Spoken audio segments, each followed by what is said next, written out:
YouTube channel. இன்னைக்கு வந்து என்ன பார்க்க போறோம்னா இந்த கிழங்க பத்தி தான் பார்க்க போறோம். நீங்க டவுன்ல இருக்கிறவங்கன்னா இந்த கிழங்கு வந்து வேஸ்டா போயிருச்சுன்னா அப்படியே பிளாஸ்டிக்கோட போட்டு எரிக்கிறீங்க. இந்த விளைவிக்க விவசாயிகளை நாங்க எவ்வளவு கஷ்டப்படுறோம்னு உங்களுக்கு தெரியுமா? இது ஒரு அவேர்னஸ் வீடியோ ஃப்ரெண்ட்ஸ். தான் லைக் பண்ணுங்க. இது இந்த மாடுங்கெல்லாம் பாருங்க வேஸ்ட் ஆக்காம சாப்பிடுது.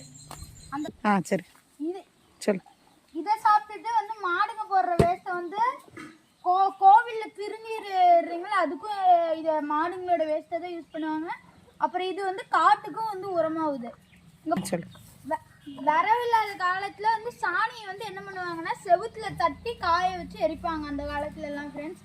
இப்போல்லாம் யாரும் பண்ணுறது இல்லை. இந்த கேஸ் அடுப்பு வந்தோடனே எல்லாம் சோம்பேறி ஆயிடுறாங்க. ஆனால் வந்து இன்னமும் கிராமத்தில் ஒரு சில பேர் வந்து பண்ணிட்டு தான் இருக்காங்க ஃப்ரெண்ட்ஸ். இது ஒரு அவேர்னஸ் வீடியோ. எங்கே இருக்க வீடியோ பிடிச்சிருந்தா லைக் பண்ணுங்க, ஷேர் பண்ணுங்க, மறக்காம சப்ஸ்கிரைப் பண்ணி கீழே இருக்க பெல் ஐக்கானை தட்டி விட்டுட்டு போங்க. கூடவே விவசாயிங்களுக்கு நல்லது செய்யுங்க.